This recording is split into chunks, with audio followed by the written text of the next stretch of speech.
tonight was just one of those games where you had to just go play as hard as you could. I even think the fans understood it because they hung in there and pulled for the guys when they were doing well. But it was just one of those games where it's happening throughout the league. You're sitting out players. The Lakers had 8.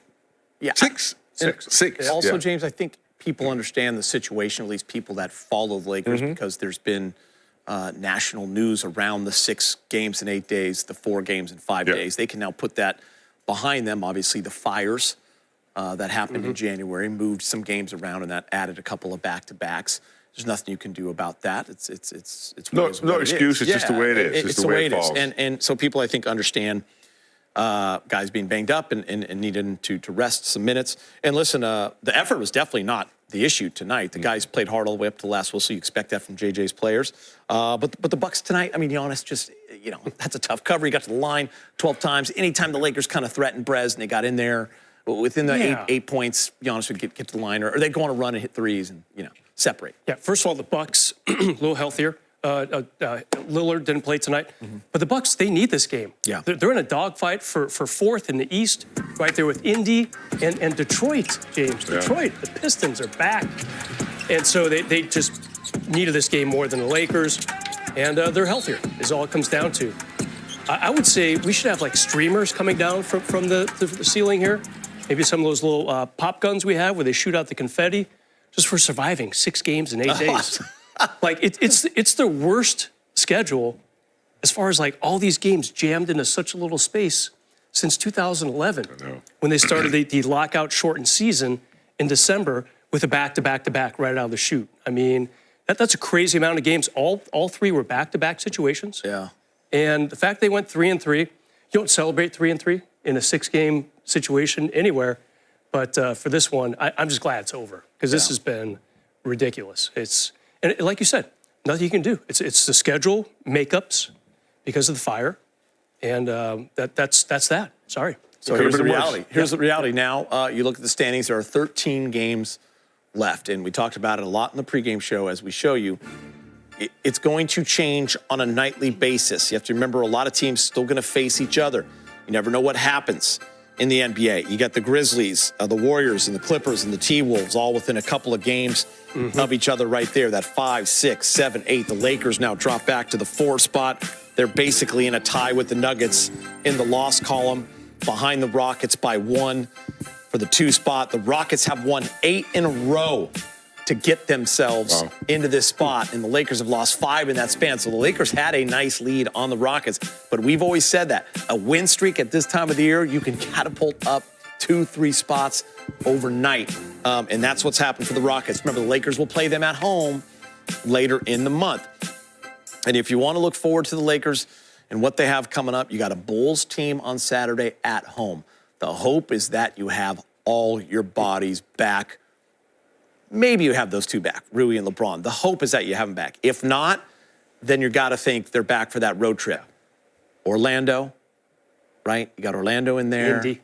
You got Indy in there, who's battling 4-5 as well. Orlando's battling in that play-in spot. Then you got Memphis, and you got the Bulls again. Then you come home, and that's when you go Rockets, Warriors, and now you're into April. So, 13 games left. It's going to go fast, and health is going to be key. I keep telling that to whomever will listen.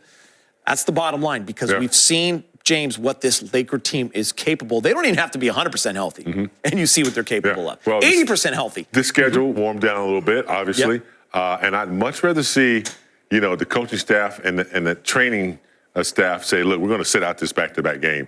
It's tough. We're sore. We're worn out. Let's rest up. As you just mentioned, it's over now. So they got to get ready for the upcoming games, and I think a good rest tonight propels them to a good game in the next game. They get some wins, and guys will be rested.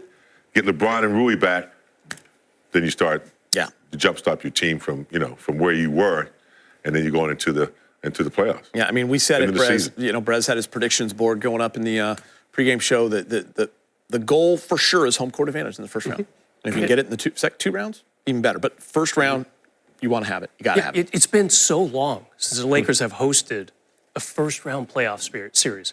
And this is the year it can happen. As long as, first of all, you got to avoid the play-in tournament. As Trudell talked about with Billy Mack and Stu, in the fourth quarter there. You want nothing to do with this. We've been way too well versed in this single elimination format that I love, James. I think Commissioner Silver had a great idea by starting this thing about 5 years ago. Yeah. It's really added some intrigue to now, this last month of the season, when a lot of teams historically would tank if they knew they weren't in the top 8. Right.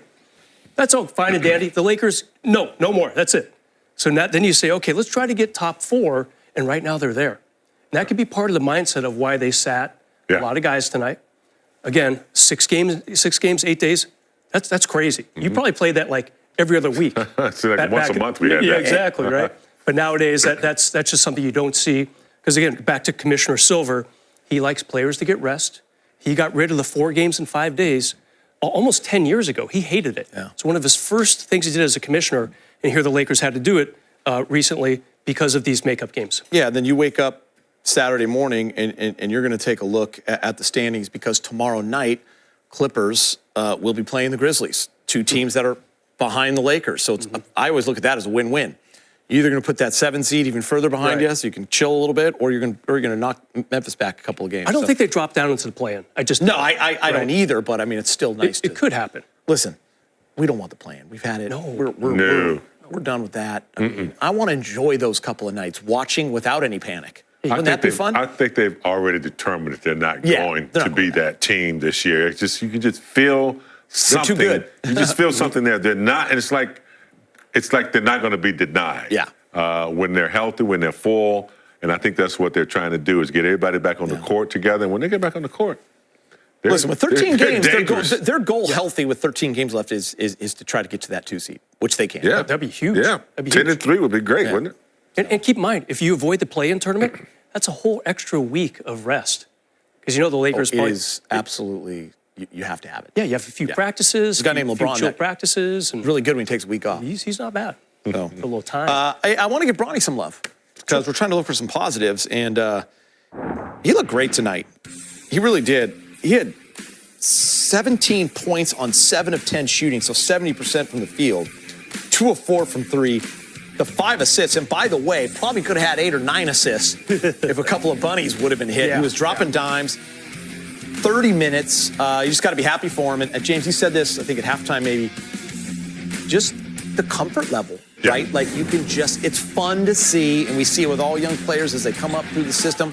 When you get to watch them from start to the beginning of the year where they don't, they look uncomfortable or nervous, to now it's a totally different player. This is what he's always wanted to do when, we saw him in Cleveland, Miami, shooting hoops before the game with his dad, and after the game, he was 10, 12, he and his brother. And he's lived this life, and he wants to play. Yeah. And he can play. He's across the board. He has skills, and he's a hard worker. He's got his dad's blood in him, and he's been working really hard. So now I think, the big show is over. He's not under the microscope as much. People were just unfairly giving him a hard time for being drafted 55th. Like, not a big deal. But then he was LeBron's son.